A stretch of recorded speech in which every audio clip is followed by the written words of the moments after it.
Hi, everyone. If you could please take a seat, we'll get started with our next session.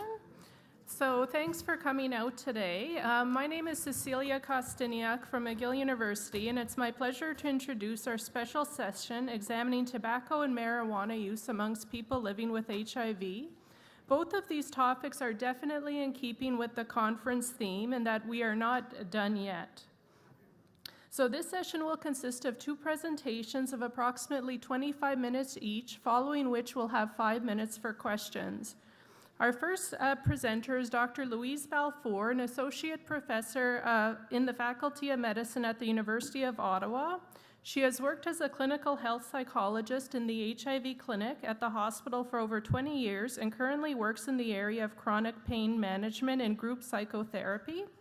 A scientist practitioner, Dr. Balfour's program of clinical research aims to improve the lives of people living with chronic medical conditions. She also has expertise in helping patients make behavioral changes, including smoking cessation interventions. It's my pleasure to present to you Dr. Balfour. Great. Thank you, Cecilia. It's my pleasure to be here. I was born in Montreal, so it's always a pleasure to come back to Montreal, and go Habs, go. So talking today about HIV and smoking cessation. So just to remind everyone, of course, that the wonderful thing about HIV care today is that this is the graph showing the increasing number of people who are dying of AIDS, and then at the top of the peak is 1995-96 introduction of the protease inhibitors and the new treatments, and then the cascade down in the number of people dying of HIV and AIDS in Canada. So, of course, with longer life expectancies, now what we're doing is we're dealing with new challenges, and the new challenges are cancers and cardiovascular disease. In terms of cardiovascular disease, what we know is that people living with HIV across all age groups are 2 to 4 times more likely to have a heart attack. And in the large DAD cohort studies, 41% of people living with HIV are at risk of cardiovascular disease. So the question is why? You know, and some people think, oh, is it the antiretrovirals? Is it inflammatory issues? Well, the big reason why there are high risk of cardiovascular disease is smoking. Okay? The DAD cohort studies show this. After pre-existing cardiovascular disease, smoking is identified as the most significant predictor of cardiovascular disease in large samples of people living with HIV. The reason is smoking rates are very, very high among people living with HIV. 36 to 70% in study after study is the rate of smoking in people living with HIV. Now, this contrasts to the Canadian smoking rate of only 19% in the general population. So you can see this is a big difference. In our HIV clinic, we've run several studies where we've looked at smoking rates, and they hover between 43 and 9% of cigarette smoking rates. So smoking is a big problem. Now what we're finding is that people living with HIV today lose more life years to smoking-related complications than complications related to HIV.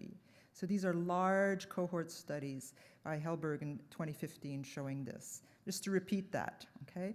Large HIV cohort studies shows that the number of life years lost because of cigarette smoking is significantly larger than the number of years lost due to HIV. So if you take a typical 35-year-old man who's HIV positive and who's doing well on antiretroviral treatment, whose CD4 count is above 200, whose viral load's undetectable, his life expectancy is equal to age-matched norms. However, if this 35-year-old smokes cigarettes, his life expectancy is 8 years less. This is a message that we need to convey to everyone. So, and there are clear, obvious benefits to quitting smoking. A review article by Calvo, Sanchez, and Martinez in 2015 showed that if an HIV-positive smoker stops smoking by age 40, smoking-related mortality is reduced by 90%. Rates of pneumonia are reduced when you quit smoking.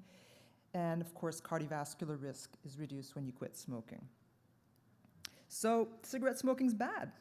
So why not just quit, right? Well, Mark Twain said it best. Quitting smoking is easy. I know, because I've done it thousands of times, right? So that's the rub, right? The rub is it's not hard to quit. It's hard to stay quit. So most people who smoke, including people living with HIV, want to quit. And what's unfortunate is that the relapse rates are so high because only 3 to 8% of cigarette smokers who quit will stay quit in the long term if they don't receive help in the quitting process. And by help, what we mean is getting pharmacological help through the form of pharmacotherapy for quitting smoking, whether it be the nicotine patch or the gum or Champix, in combination with quit smoking counseling interventions. We can raise the rates of successful quitting to 20 to 30%. That's really good. So why use pharmacotherapy? Well, what pharmacotherapy does in terms of quitting smoking is it's a doorway to quitting without the horrible symptoms of withdrawal. What we know is that Big Pharma has spent billions of dollars making the cigarette smoking very, very addictive.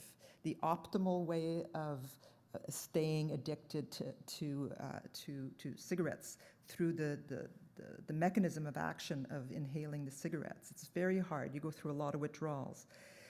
But if you take nicotine replacement therapy and you dose it appropriately over time, you can really mitigate and reduce the cravings. And when you're using the patch, you're getting nicotine, but you're not getting the thousands of carcinogens that you would when you were smoking cigarettes. And there's no evidence of any adverse effects with the patch. So the patch is the main one that's used. It's called a long-acting. So the way it works is basically you take a patch and you put it on your arm when you first wake up in the morning. And you just leave it on for the day. So that's the long-acting patch. And it goes from doses of 21, 14 to 7, and you reduce it over the weeks over time to titrate yourself and reduce your dependence on nicotine. And the average patch duration is about 10 weeks. The issue, though, is when the patch takes about 2 hours to take effect. So when you first wake up in the morning, you'll be craving nicotine. So most people will combine the patch, because it only takes effect in 2 hours, it's long-acting, with a short-acting or fast-acting gum, such as Nicorette, which gets into the bloodstream right away, so it deals with the morning cravings. And what you do is you take the gum. People often don't know what to do with the nicotine gum. You chew it, and then you plant it, and then it comes through your bloodstream in your gums. So you don't just keep on chewing it. That's how you make use of it. Other people use the inhaler as a puffer, and that's also quick-acting, so that could be combined with the patch as well. And that takes 10 minutes to hit the bloodstream. Or you could use the lozenge as well. So again, most people will use that in combination. The other medication that's sometimes used is bupropion, also known as Zyban or Wellbutrin, and that's also an effective form of treatment for quitting smoking, and it usually takes about 12 weeks to be on that type of medication. Varenicline, Champix, that's the new kid on the block, also very effective for smoking cessation, and you titrate the doses. You actually start Champix the week before you quit smoking, and then you move up the dose as you go over time and continue for 12 weeks. So, what does the research literature show on smoking cessation interventions for people living with HIV? Since the year 2000, there have been 15 quit smoking studies published. 16 of these are randomized clinical trials that included the patch. Some of the studies just do 3 months follow-up. Some of the studies do 6-month follow-up. Some of them have been on the patch, using the patch. Some of them have been used Champix. So I'm trying to summarize the main findings. The studies that have combined the nicotine replacement therapy patch and counseling interventions show 10 to 25% quit rate, which is much better than either just the patch alone or counseling alone, which is only 3 to 8%. And that one study here in Canada, actually done in Hamilton, shows that using Champix in HIV patients is safe, and you can achieve a 28% quit rate after 6 months after quitting and you're still quit. The only thing with that study is that they excluded depressed patients from the trial. So it was smokers who weren't depressed, and they achieved a 28% rate. And what we know that depression's a big issue, because 46% of people living with HIV are depressed, and 36 to 70% of people living with HIV smoke cigarettes. And in a general population, there are higher rates of cigarette smoking among depressed people. Many people who are depressed are using or trying to use nicotine as a form of self-medication to cope with their depression. And what we also know is that when people try to quit smoking, if they're depressed, their relapse rates are higher. So what can we do? What's a possible solution? Well, one would be that a smoking cessation intervention that's tailored for people living with HIV would specifically assess and measure depressive symptoms in order to help people stay quit. So in Ottawa, we developed and published recently in 2017 an HIV-tailored quit smoking counseling pilot intervention where we specifically asked about depression, assessed depression, and provided counseling interventions both for quitting smoking and the counseling for their mood, and we supplemented that with the nicotine replacement therapy patch. And these are my colleagues on the study. So the goal was to, after helping people quit smoking, follow them for 6 months, providing them 10 weeks of the patch, and to basically also look what happens to their depression levels over time as well. So we recruited our patients in the HIV clinic at the Ottawa Hospital, and we asked for people who were interested in quitting in the next month to participate, and then they were contacted by a research coordinator and came in and filled out the consent forms, which was approved by our research ethics board. So, again, the pharmacotherapy part was 10 weeks of the patch. If patients smoked between greater than 20 cigarettes per day, they started at 20 milligrams, and then they were brought down to 14 and 7. If they smoked between 10 and 20 cigarettes, they were started at 14 milligrams and down to 7. And then we had the components of our quit smoking sessions. Now, the big part is we developed a standardized intervention manual, which I'm happy to share with anyone who wants to help their patients quit smoking. And I trained people on how to use the counseling manual, and I did weekly supervision with my clinicians who are doing the intervention. And we developed a personalized quit smoking plan for each person and helped them prepare to quit and then planning their quit day.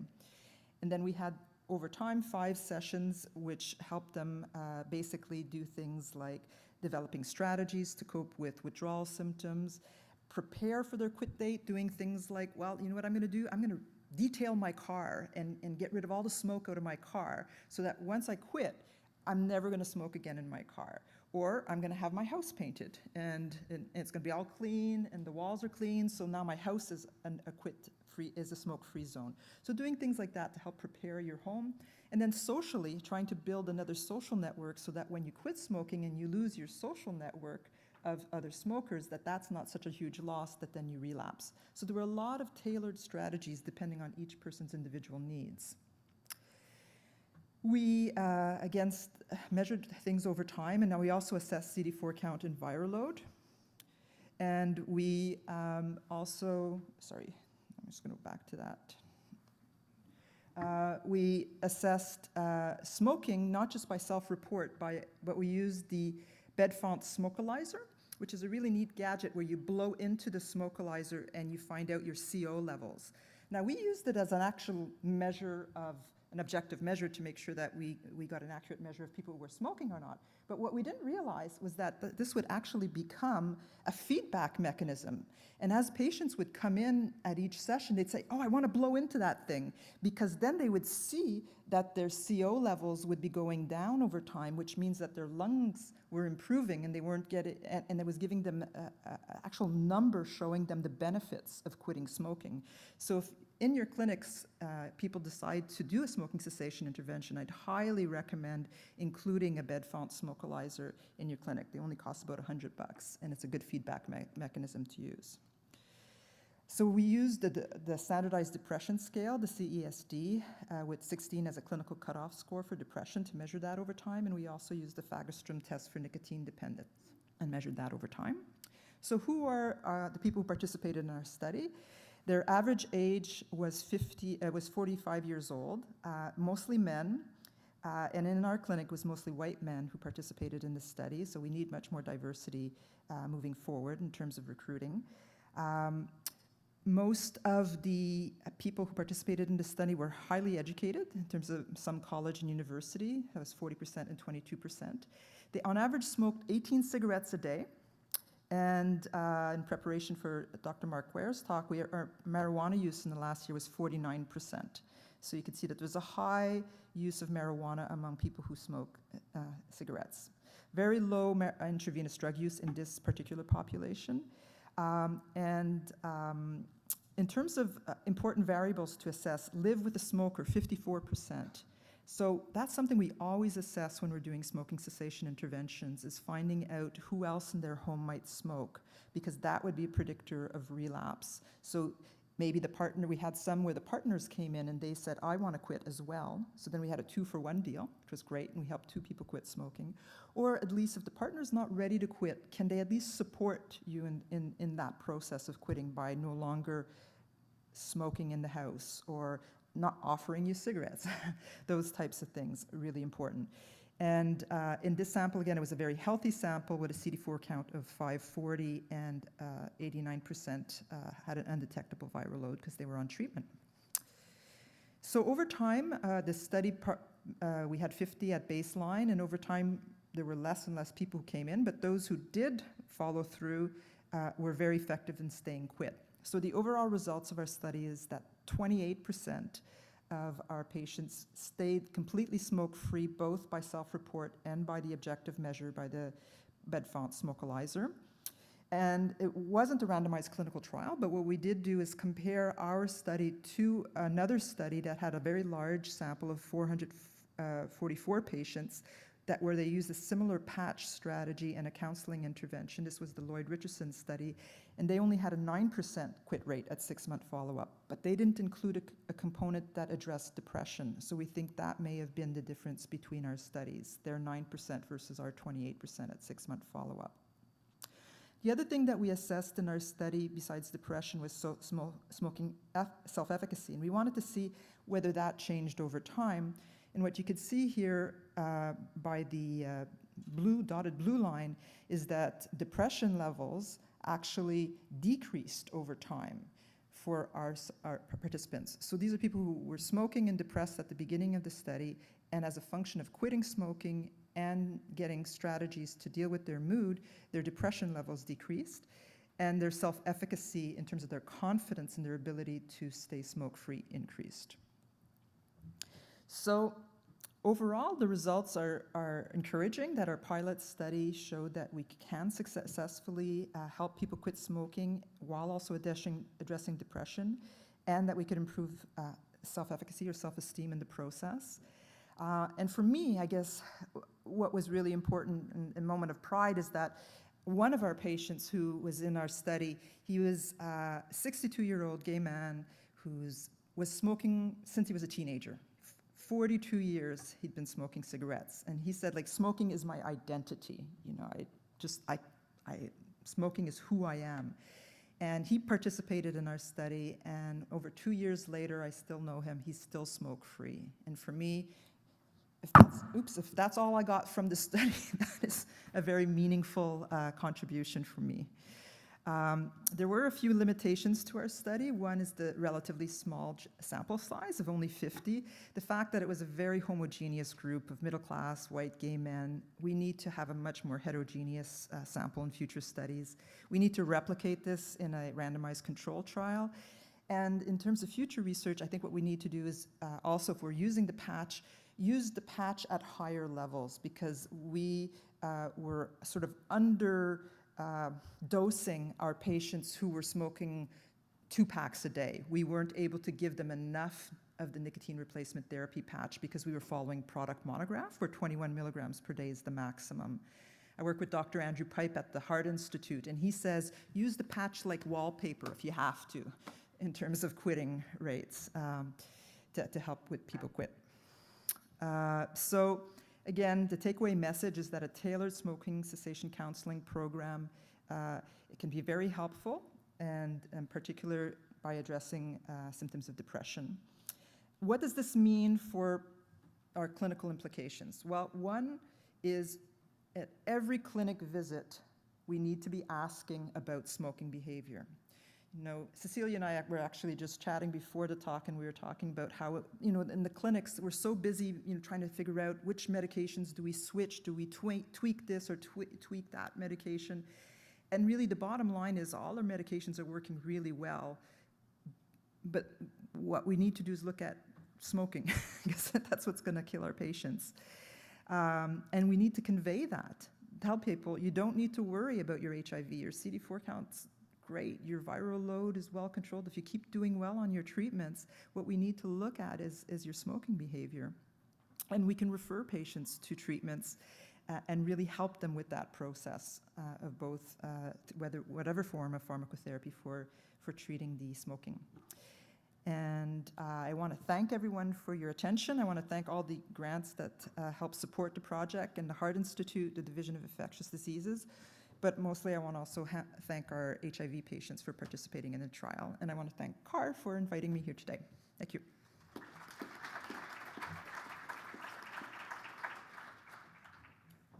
thank you, Louise. We have time for a few questions.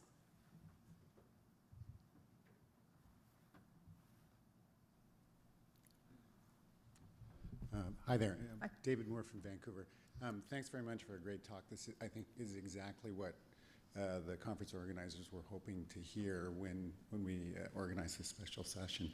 I was wondering a bit about scalability and capacity within your clinic.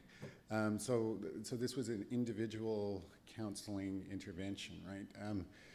And we don't have a lot of counselors or psychologists in our clinic at the IDC in Vancouver, but we're trying to do something similar but using group counseling in that. Is there any evidence that that would be helpful? Yes, so absolutely. In fact, the 2015 review trial, some of the interventions were group-based. So group-based is fantastic. I actually run HIV support groups, psychotherapy groups. What I'd recommend, though, is that the groups are in conjunction with some type of pharmacotherapy, whether it's the patch or Champix, and they don't have to be on the same treatment, but you have to have both in combination. And then the other that you might consider in the group-based is if you have one previous successful quit smoker who might even be in the group to sort of provide a bit of mentoring. And so once you get going a few times, then have one stay on as sort of a mentor to the group to instill the hope and provide some of the tricks around that. The other thing I'd recommend is connect with your smoking cessation resources in Vancouver that are not necessarily HIV specific, and then combine, kind of your resources together. And I think that idea of the breathalyzer as a positive feedback is great. Yeah, it was very powerful. Yeah. Okay. Thanks. Thank you.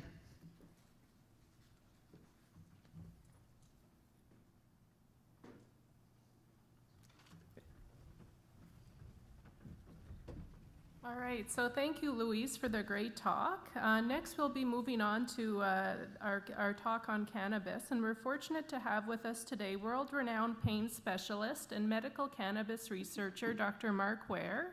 He is Director of Clinical Research at the Allen Edwards Pain Management Unit at the McGill University Health Center and has been nominated Vice Chair of an important federal task force that will provide guidance and recommendations to the Canadian government on production, distribution, retail, and consumption of marijuana as it prepares to introduce legislation for marijuana legalization. Dr. Ware is also Associate Professor of Family Medicine and Anesthesia at McGill and a scientist in the Brain Repair and Integrative Neuroscience program of the Research Institute at McGill. And he has been studying the use, safety, and effectiveness of medical cannabis for the last 16 years. It's my pleasure to present to you Dr. Ware.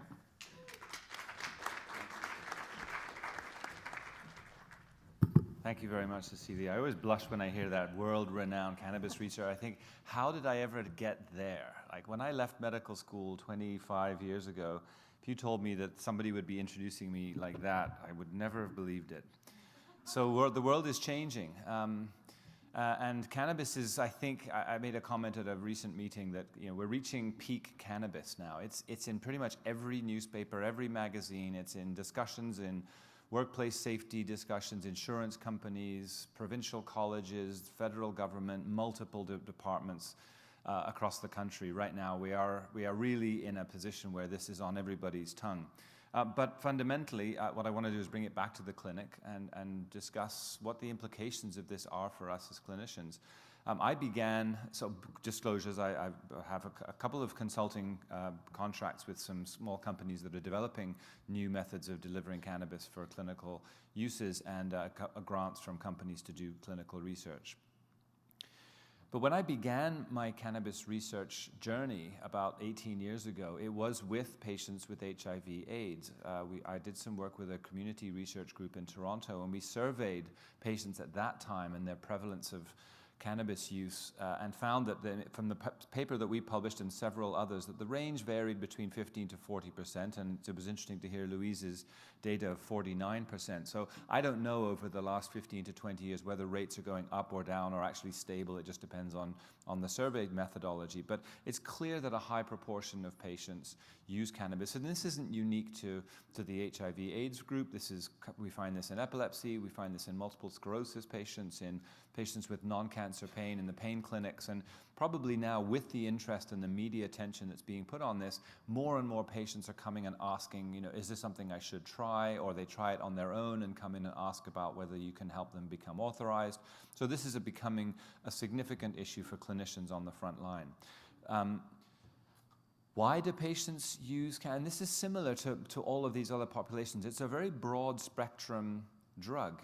Analgesia is one of the reasons. When I was doing a lot of this work, nausea and vomiting were a key piece. Patients were telling us that they would smoke cannabis before taking their antiretrovirals because the nausea was so profound. They were vomiting their medications, and this was the only way they could actually secure some degree of anti-nausea that would allow them to tolerate and keep their medications down. And this was actually translated in some surveys into improved compliance, and as a result of that, improved survival. So cannabis indirectly was being shown to be associated with improved survival, not necessarily directly, but through the ability to tolerate their medications. And I think that's improved now. But pain becomes another reason why patients use cannabis. Stimulating an appetite, improvement in mood, and this is clearly a major factor in many other syndromes. But adherence, I come back to patients using it as a way to help them stay on their medications and tolerate the side effects. And this is not uncommon to find in other diseases like multiple sclerosis, where they use it for spasticity as well as pain and mood. And the one that's missing from here that I think is emerging as one of the most important reasons why people use cannabis generally is for sleep. In multiple disorders, in multiple chronic disease programs, we see sleep as one of the main reasons why patients report using cannabis for their improvement in sleep. So what is cannabis, and why am I calling it cannabis and not marijuana or weed or pot or anything else? Cannabis sativa is the official scientific name for the plant, and it's Cannabis sativa. It has multiple different species or subspecies. There's a big debate in the botany world about whether there's a difference between sativas and indicas, and there's a lot of word on the street about these differences in strain. Fundamentally, Cannabis sativa is the plant. It has two major forms. One is a hemp version, which grows for seed and for fiber, and people use it to make clothing and paper. And the other version is the drug type, which is pretty what we call marijuana. Typically, it's the one which is high in THC. THC, tetrahydrocannabinol, being the main ingredient in the drug type cannabis. Cannabidiol, CBD, is the principal ingredient found in the hemp variety of cannabis. And we're beginning to realize, and over the last 18 years, if I had to think of one of the major changes that's happened in this area, is the discovery that cannabidiol may have very important therapeutic value as well, particularly in convulsions, in epilepsy disorders, but also as an anti-inflammatory, potentially having some therapeutic value in pain management. And this is all being actively explored now. So this very interesting plant produces two very similar, but at the same time very different chemicals. You can see the structures are very, very close. There's just one tiny change in one of the molecules, makes for a very different drug. And you can see the enzymatic synthesis there. This is work from a Canadian lab where they cloned the genome and found where the enzymes that make these things are in the flower of cannabis. So fundamentally, when we talk about cannabis, we're actually talking about these two compounds, THC and CBD, but we're also talking about hundreds of other compounds, which in a herbal preparation is not uncommon. We're not dealing with a single agent pharmaceutical. We're dealing with a botanical mixture of these cannabinoids plus others, plus their metabolites, plus things that make cannabis smell the way it does. The skunky or the piney smell that cannabis has is not these compounds, it's terpenes and flavonoids and compounds which give it this characteristic flavor and odor. And these actually also may have therapeutic value. Different levels of terpenes, myrcene, beta-caryophyllene, limonene, there are a family of compounds which may also have different levels. And this may explain why patients like one strain over another. It's not so much about the cannabinoids, it's about these other compounds which give it its potential benefit for some patients. And we have a program now. Since 2000, and when I began this work, there's been a change in regulations in Canada over the last 15 to 20 years that have led to a situation now where we have 41 companies that are licensed by the federal government to cultivate cannabis in very carefully controlled and standardized conditions, which allow them to produce the cannabis flower and then ship it in its dried or fresh form, and now more recently in oil format. So they extract the cannabinoids and terpenes from the flower and put them in a food oil, which can be suspended in a bottle and provided to patients to take in an oral form. So we have now a illicit supply of very well characterized and very well standardized cannabinoids. And this didn't exist in 2001 when I began looking at doing clinical research in this. So it's transformed the landscape. The challenge, of course, is that all of these strains are different. And this is data from about 2 years ago where we looked at the different companies and what they were producing in terms of cannabinoid content. You can see quite a cluster of high THC along the bottom of the graph there, a clustering of these products that are all between 15 to 20% THC, which is quite a high level. It's pretty much equivalent to what you'd find on the street. And then at that time, and there are more of these now, but the high CBD strains, the high cannabidiol, the more hemp varieties, there weren't very many of them because, of course, the street had evolved high THC. This was what most recreational users were looking for. But over time, we've seen these high CBD strains now pushing up to 18%. There are increasing numbers of cannabis varieties that are very high in CBD. And then you get another interesting group which contain both. And that little graph between the THC and CBD, which pretty much expresses a 50-50 ratio. So half CBD, half THC. And these are really attracting a lot of interest because now you get both of these molecules in the same compound. And this may mitigate the effects of one or the other. So for a clinician, when a patient comes and says, well, which cannabis should I use? Choosing from this ratio is very difficult. We don't have data that tells us that, which percentage of THC should we be using, whether there should or should not be CBD in the mixture. And also what you don't see here, of course, is the terpene. So imagine a line coming towards you, the Z-axis, if you like, with all the terpenes on it, which also changes the look, feel, and potentially the effectiveness of the preparation. So clinicians are stuck now with a very limited information on how to choose. But it is important to realize that we have prescription cannabinoids. So those of you who work in clinics with patients, it's important to know, I'm not suggesting that these replace or substitute entirely for cannabis, but it's important to know that THC, this was taken off the market recently just because I don't think any clinicians really knew about it. It wasn't being marketed. The drug companies weren't pushing it. It was a 40-year-old drug. They had no patent on it. So the pharmaceutical industry really didn't push this and let people know about it. But pure THC was available in a capsule. It's called Marinol. It's quite popular in the US. It's quite expensive, but it was approved because patients with HIV/AIDS were pushing for cannabis during the AIDS epidemic in the 1980s, and this was approved very rapidly as a way to substitute for cannabis. It hasn't completely substituted, but it's there. NAB Alone is available in Canada across the country. It's covered by most of the provincial formularies, and it's a cannabinoid synthetic which is active at the same receptors. It's quite a potent compound, but it's in some cases very effective. And for a lot of the chronic pain patients that I see who report cannabis use for sleep, they're spending money on their cannabis. It's not covered. They have difficulties accessing it, or it's different from 1 week to the next. NAB Alone in small doses can be a very effective substitute at nighttime to help the patient sleep, and they come back. And it's not going to work for everybody, but for some patients, it gives them a longer night's sleep. It stays in the system longer than smoking, which of course wears off after a few hours. This is around for 6 to 8, and is an important drug to know about as an optional cannabinoid. And then more recently, this nabiximols, which is a spray sprayed into the mouth like a kind of breath spray. It absorbs through the mouth and the mucosa of the mouth in much the same way as some of the nicotine gums. But what ends up happening is patients swish it around and they swallow it. So it kind of behaves like an oral administration, slow onset, quite a long duration of action. And it contains THC and CBD, both extracted from plant sources in very standardized amounts. And this is a prescription medicine approved for multiple sclerosis patients for neuropathic pain, spasticity, and more recently for patients with advanced cancer who have not responded to conventional pain approaches. What I'd like to point out from here, and it was really interesting in the previous session, cannabis users have been and continue to be stigmatized. When they ask about cannabis, they are a particularly stigmatized group. Doctors don't take them seriously. They think they're drug-seeking or cannabis abusers, and I think this has been a huge challenge for people who work in this to get this drug taken seriously. But what's interesting to recall is that patients with MS advocated very hard for access to cannabis, and that led to the development of this product. Patients with HIV/AIDS advocated for cannabis to be available, and that led to the development of Marinol.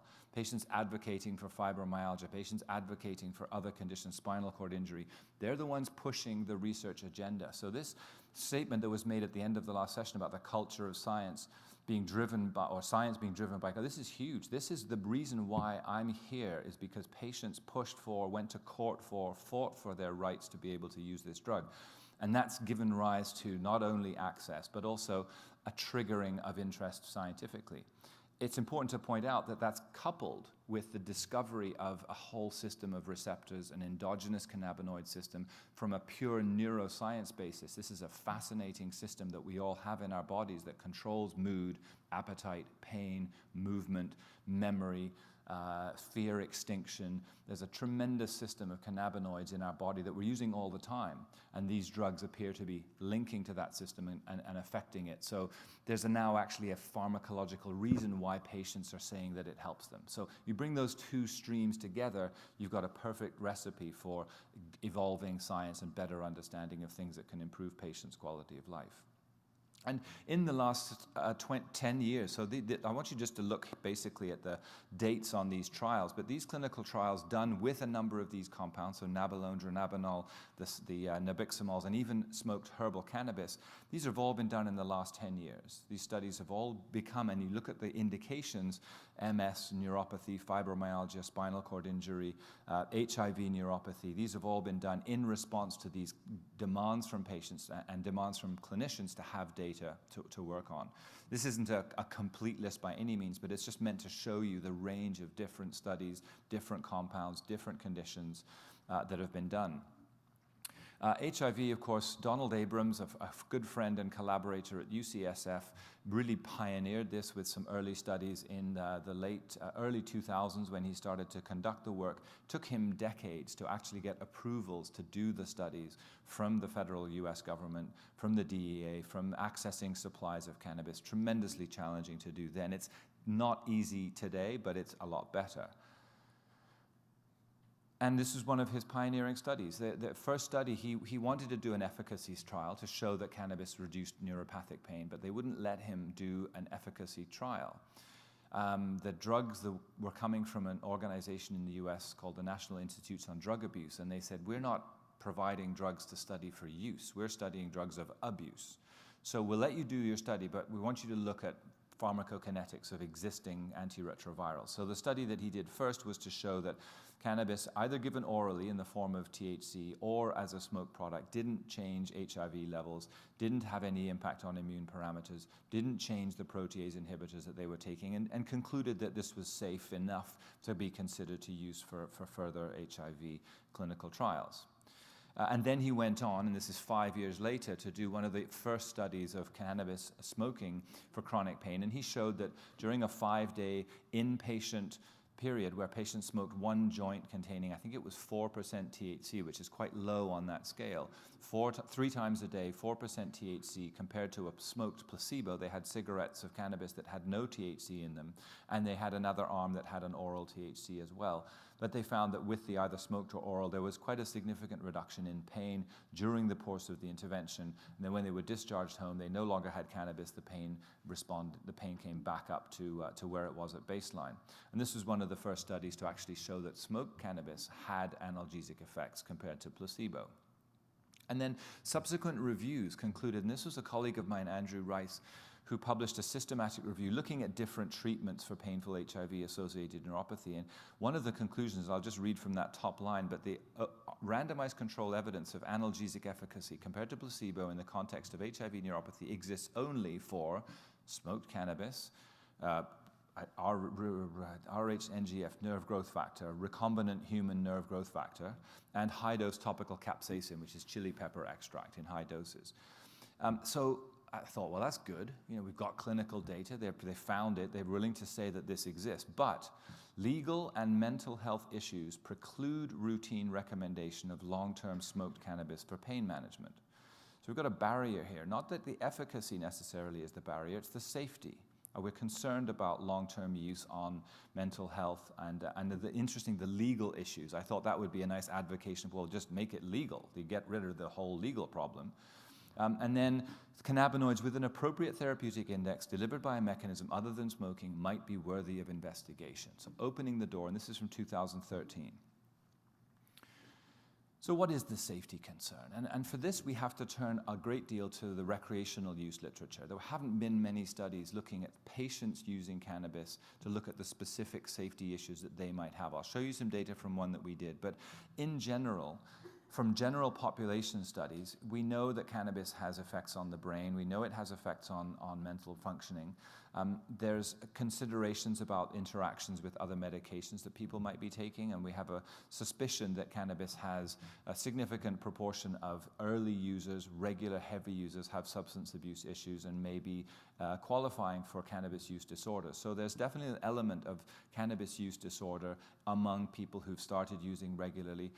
The extent to which this applies in a population like MS or HIV patients or patients with chronic neuropathic pain, it is unclear how much they qualify for this, but it's something that obviously the population recommends or considers.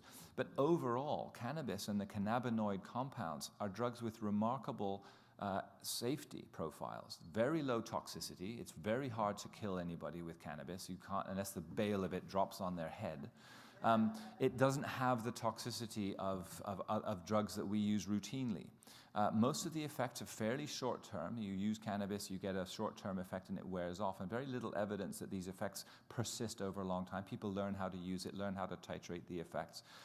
As you get more experienced, you learn to titrate the side effects, get fewer, and the most common are what I call the 3 Ds, dizziness, drowsiness, and a dry mouth, which are not uncommon for a lot of other medications that we prescribe routinely.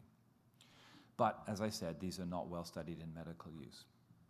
We did a study, which if I had another hour, I could tell you more about this, but I'll just show you the very, very high. But we'd conducted a study looking at patients using cannabis for medical purposes, particularly for chronic pain.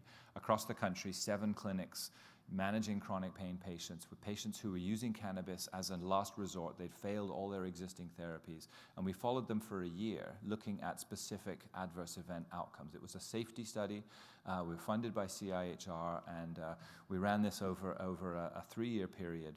And what did we find? Serious adverse events, death, hospitalization, teratogenic effects, malformed fetuses and so on. There was no difference. In a control group, these are patients at the same clinics with severe pain syndromes that were not cannabis users, we saw no difference in the rate of serious adverse events over the population, regardless of how we sliced up, whether they were recent users, regular users, or previously non-users. But we did see a difference in non-serious adverse events. The patients using cannabis did report higher levels of non-serious adverse events, and they were very similar quantitatively to what we had seen in a systematic review: dizziness, drowsiness, cough, dry mouth. They were vastly mild or moderate, and extremely common, and not common, extremely expected. These were the kinds of things we would expect. We didn't see any surprising adverse events that we hadn't anticipated. But of course, so we concluded that cannabis could be used safely as part of a comprehensive regime for pain management. But there are concerns. Psychosis is something, again, coming from the recreational literature, that people have as a concern. If you have a history of schizophrenia or psychotic illness, that cannabis can unmask or can undo control of psychosis. Sedation, if you're driving, operating machinery, if you're working, the sedative effects of cannabis, particularly if you're using other sedative medications, can be a concern. Anxiety is interesting. A lot of patients use it to control their anxiety, but for some, especially naive users, and for people who use too much THC, if the cannabis they use is too high, it can actually precipitate anxiety in the form of paranoia or panic, and this can sometimes end up in the emergency room, patients really freaking out because they're on, it's too much THC. This also happens orally when people take too much as an oral preparation, a brownie or a cookie or an oil that they use, and there's way too much THC. This can really cause an anxiety reaction. Dependence appears to be mostly a problem with young early onset users. Cardiovascular effects probably due to smoking, but there's also a cardiovascular tachycardia. People get peripheral dilatation. That's why the eyes go red. This can stress the heart. So if you have an underlying cardiovascular disease, unstable ischemic heart disease, this is a consideration. Obviously, pregnant women, this is a concern. There's mixed data, but it appears to be associated. Heavy pregnant women using cannabis appear to have lower birth weight infants, or there's an association with low birth weight infants and premature delivery. Nausea. I won't go through this list. This is really half an hour on each one. Just to point out that we need to be aware that cannabis has these effects. The lung is interesting because for a lot of people, cannabis use equates with smoking. And a lot of the work that's happened in the last few years has been to develop methods that are non-smoked. And I think pointing to the report that Andrew Rice produced, looking for non-smoke delivery systems is something that's going on quite actively. So what do we recommend in patients using it? If there's a history of psychosis or unstable heart disease, this is either a contraindication or a precaution. Ask about why patients use it. Really good history. What are you looking for when you use cannabis? Why do you do this? Are there legal or criminal issues as well? Prior recreational cannabis can give you a signal as to what the underlying motives for use might be.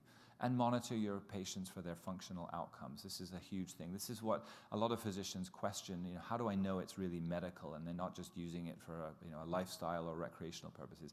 If there's a specific outcome, if you're using it to try to improve function, reduce medications, back to work, this becomes truly part of a supported collaborative medical therapy, then I think we're talking about medical versus recreational use.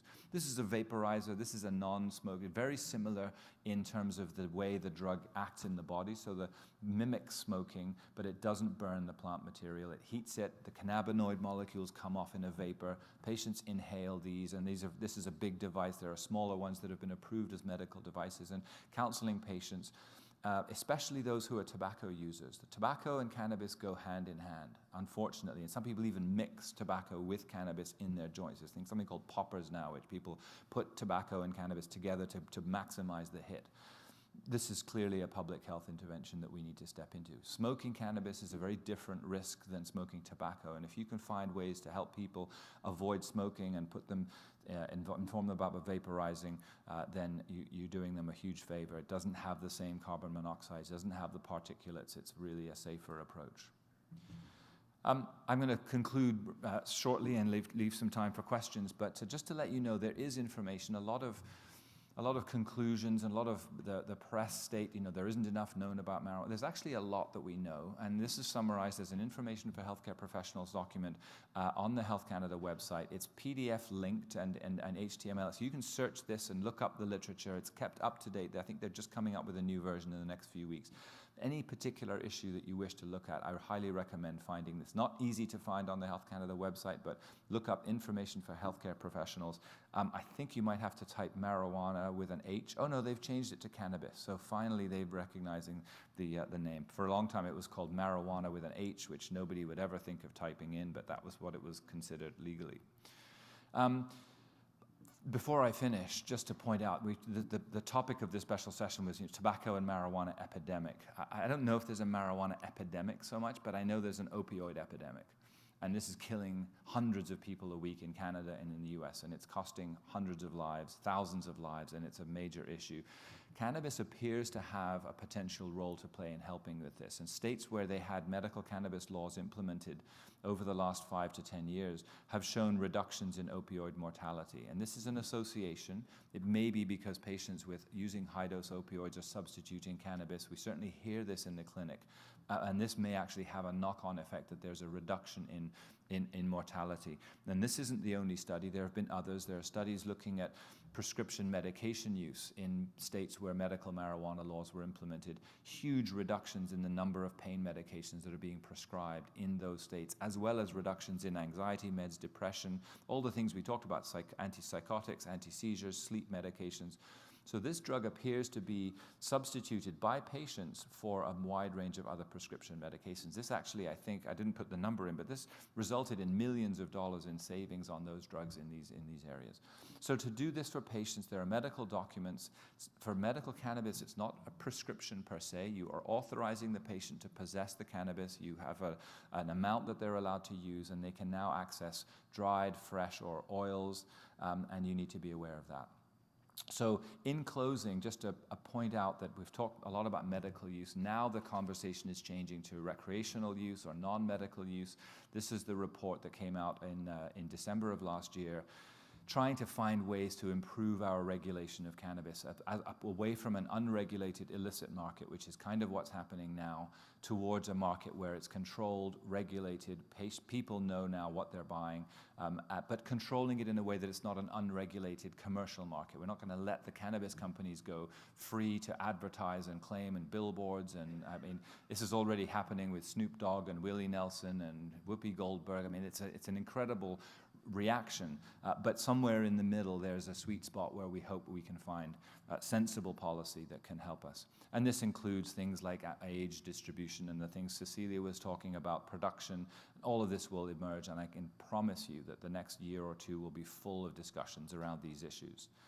Medical access remains a question mark. What happens if you have legal recreational cannabis and you can go up the road to a local SAQ or an outlet or a licensed dispensary and purchase cannabis? Do you still need to go and see your doctor? Do you still need to have that conversation?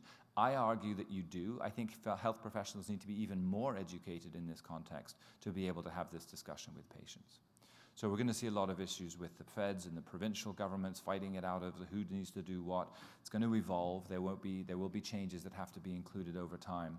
And we need research, and we need to inform ourselves, our patients, our colleagues about what this is all about so that we can inform and identify the policy. And not to forget that we're not the only country, but we are one of the first to go down this road internationally. So Canada, enormous role to play in the international community as a leader in this field. So with that, I'm going to stop, and I'm happy to try and answer any questions. Thank you.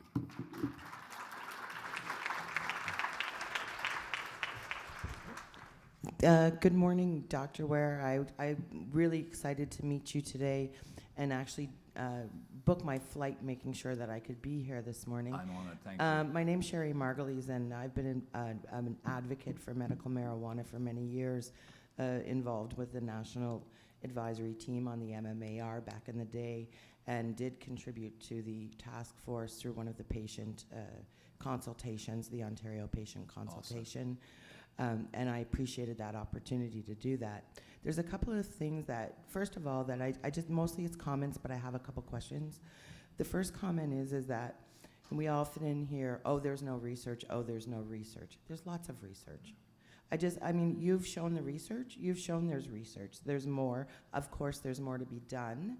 And my question there would be, as I also sit on the community, I'm actually the chair of the Community Advisory Committee for the Canadian HIV Trials Network, we're always encouraged to bring research ideas to investigators and partner with investigators. This is an area that our community has a lot of interest in. And so my question there is, where do you think we should be directing our efforts as far as advocating for research? And then I just have one quick comment, that is that there's a bit of a concern when an expert like you comes and there's a couple of things that you said that I worry about a little bit. One of them was about potentially healthcare providers making policy on whether or not they'll prescribe medical marijuana based on a person's criminal history or past drug use. I think that's a mistake. A lot of people who otherwise might use opioids either as a regular prescribed medication, whether they're using them or they're misusing them, or people who have a past history, they shouldn't be denied their pain medicine, which for many of us, that's what marijuana is. So I have a bit of concern about that, and maybe you could comment on that as well. And again, I'd like to thank you for the work you're doing. Thank you. Yeah, I appreciate very much that question. I think probably the pain community's become a little bit twitchy because of the opioid issue and patients coming in and the concerns about opioid diversion, and that's kind of made the level of sensitization very high. I can only tell you that from an anecdotal experience, I've had patients coming in, and this is maybe going back a few years now, where they came in asking for medical cannabis authorizations.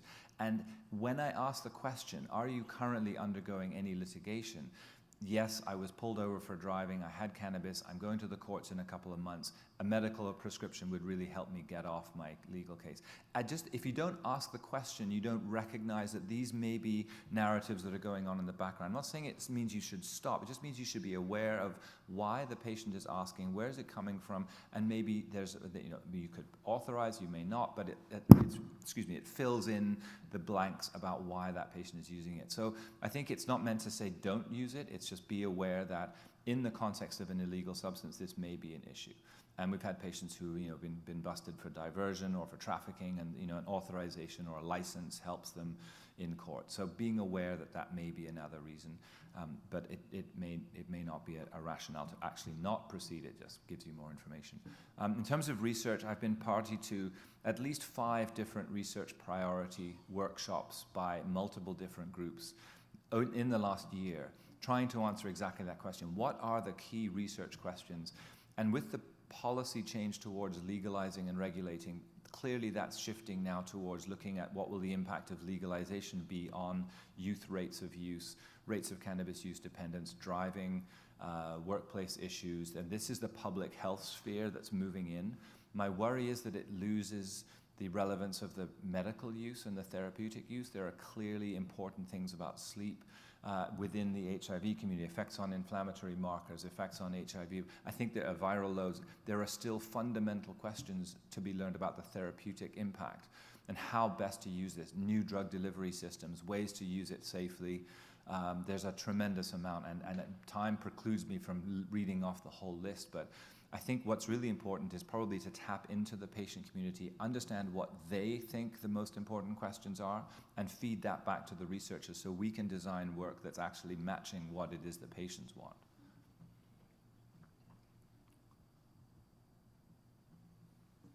I think that's probably the fewest questions I've ever had on a cannabis presentation. I have a question. Oh, okay, there's one more. So It's coffee break time, yeah, isn't it? Great talk, Mark. Thank you. I was just wondering, so cost-wise, so let's say I'm someone who, I'm living with HIV, I have chronic pain, and I have problems with sleep, and I want to use cannabis oil to help me, and I can get a prescription for it. How much is that on average going to cost me per month? And is there any, like, will insurance companies pay for this, ODSP, like on formularies or anything? So the standard answer to that is that cannabis in its herbal form, so the flower oils, are not approved medicines. They don't have a DIN number. They're not in the pharmacy. As they're not approved, they're not covered by the majority of provincial or private health plans. Now, that said, there are a number, and I think there was recently Shoppers Drug Mart announced and Loblaws announced that they would cover people who work for their company who have MS, and I think there was spinal cord injury, a couple of conditions, that they would cover the cost of their medical cannabis if they had a valid authorization from a physician. So I think we're seeing things change in that regard. There are a couple of workman's comp that have been taken to court for patients who claim and have validly claimed that this is therapy, and they've been forced to cover that cost. There are some insurance companies that have covered. I'm aware of a few. There's a student at McMaster who got his student coverage to cover his medical cannabis, but these are isolated pockets. Systematically, it hasn't happened. A gram of cannabis through the medical cannabis program costs around $7 to $8 a gram. Average use is 1 to 2 grams a day, so $20 a day, do the math, $600 a month on cannabis. For a lot of patients, that's a decision they have to make, especially if they're low income. Buy cannabis, buy food.